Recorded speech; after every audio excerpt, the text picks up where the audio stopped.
AMCA Regional Secretary Putuma Manyati has accused the government of arrogance for not implementing the recommendations made from the Farlam Commission that probed the tragedy. They set up a commission. There are recommendations, but now they are not implementing them. Because they're all pointing to them.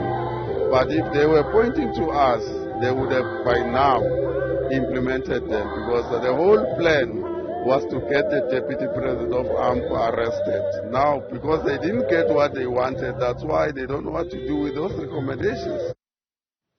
Manyati says living conditions have worsened since the 2012 tragedy. We are all here, and we have been here for the past 11 years. We can see for ourselves the living conditions. The roads are not tight, there's no running water, there's no sewer. The whole place has not been developed. Instead of that, those quarter camps are growing day by day. And that is an indication that nothing has changed. Let us now look at some of the obligations that the companies and the state ought to have fulfilled as part of reconciliation and justice for the victims. Professor Malose Langa is with the Center for the Study of Violence and Reconciliation. Professor, I appreciate your time this afternoon. So let's talk about some of those steps of reconciliation that certainly should have been carried out by government and the miners. Yeah, thanks very much, Hugo, for the opportunity to be part of this, conversation. And the first remark is that I wish the conversations of this nature, especially when it comes to Marikana, can go beyond, August, because it has become quite ritualistic that when it is August, we have this conversation. Come September, November, March, it is as if this community is non-existent. But of course, yes, we did some research, obviously over the last 4 years, and we made very specific recommendations of what needs to sort of happen since the Marikana massacre. And obviously, these recommendations need to be understood in the context of what has sort of happened. One of the main issues that was sort of raised is the issue of criminal accountability. So obviously here is that since the massacre has happened, criminally and especially in terms of the police officials, no one has been officially prosecuted. Arrests have been made, but there has not been a prosecution. And obviously when we talk to, I guess, the mine workers, families of the deceased, and the people that are living in the community, I mean, that remains a concern for them. That obviously a lot of images, to show that their families were brutally killed.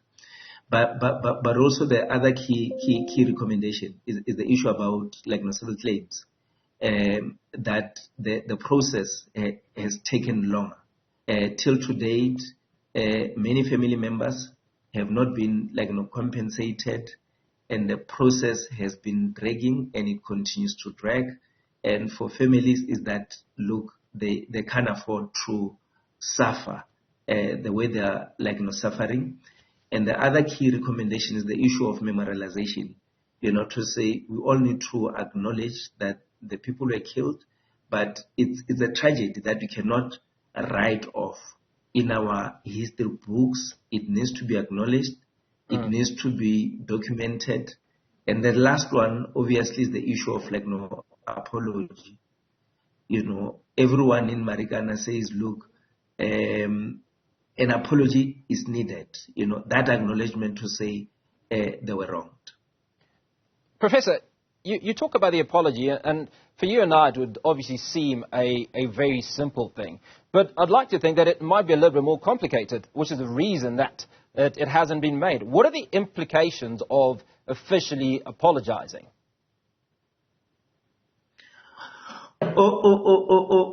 Obviously here, I mean, if and especially when we hear the families of the deceased, to say, look, obviously this issue or this incident can be read from different lenses. It can be read from a political lens. It can be read from a legal lens. But they're coming from a different world. To say, if we are talking about where we come from as let me say as Africans, for the lack of a better word, of saying in rural areas when something has happened in every community and sort of apologize, sort of rooted within the philosophy of Ubuntu, of saying, look, I sort of see it and I know where you're coming from, to say, if I publicly sort of apologize, am I acknowledging the wrong on my part, and in a way I'm implicating myself?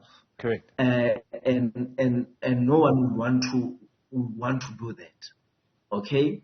But again, if you go to the history of where we come from, post 1994, with processes that we had with the TRC, and obviously a lot of writings that have been made around the TRC.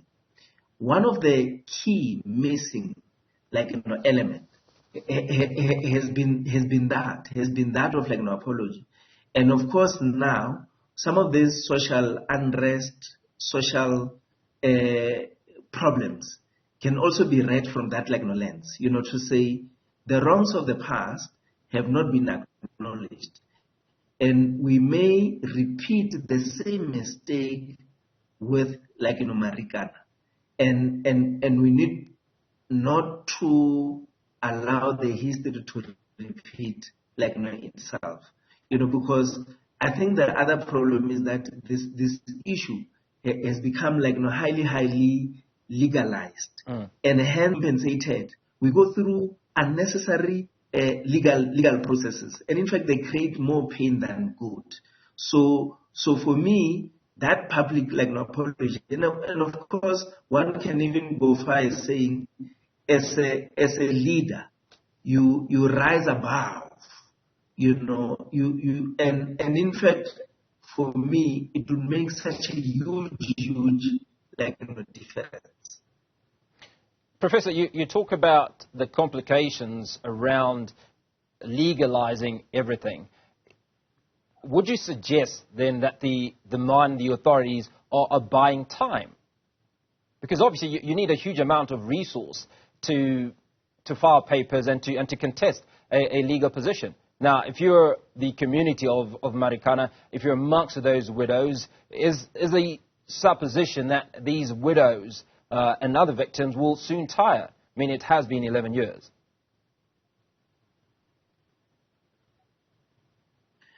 I mean, obviously, I mean it's an insult because here also, if you're to calculate, it's an insult to the families. It is an insult to people who were directly and indirectly affected by what has happened in Marikana. To say, look, now we're willing to go far as paying expensive legal costs. And of course, through this, Hugo, there have been cases of provincial commissioners or commissioner of the police where the matter did sit in court. And what we have observed during the proceedings is that this commissioner, obviously, I mean, their legal fees get paid by the public. If they're being paid by the state, it means they're being paid by the public. Sorry, Professor, and obviously they have the privilege of being represented. Prof, we've sadly run short of time, but appreciate you coming onto the show and unpacking those issues for us.